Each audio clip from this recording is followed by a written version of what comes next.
Biarkan semua terjadi. Pilu artis lihat kondisi sang anak yang idap tumor otak sejak usia 1 tahun. Pilu artis beberkan kondisi terbaru sang anak yang didiagnosis tumor otak. Sosok artis ini baru saja mengungkapkan perkembangan kondisi sang anak yang tengah berjuang melawan penyakit tumor otak.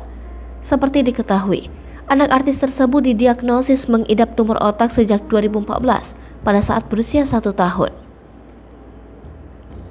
Artis yang dimaksud adalah Marcella Zalianty yang kini beberkan kondisi terbaru sang anak.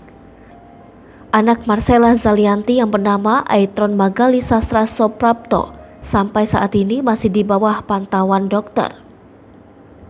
Kini kondisi Aitron Magali sudah jauh membaik meskipun belum sembuh sepenuhnya. Aitron Magali sampai saat ini masih terus dipantau oleh dokter untuk memastikan menjalani pola hidup sehat.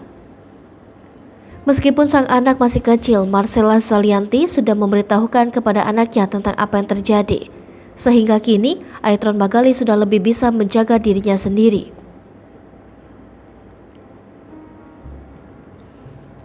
Hai pemirsa Sri Popo TV, jangan lupa komen, like, dan subscribe, serta tonton terus berita-berita terupdate lainnya ya.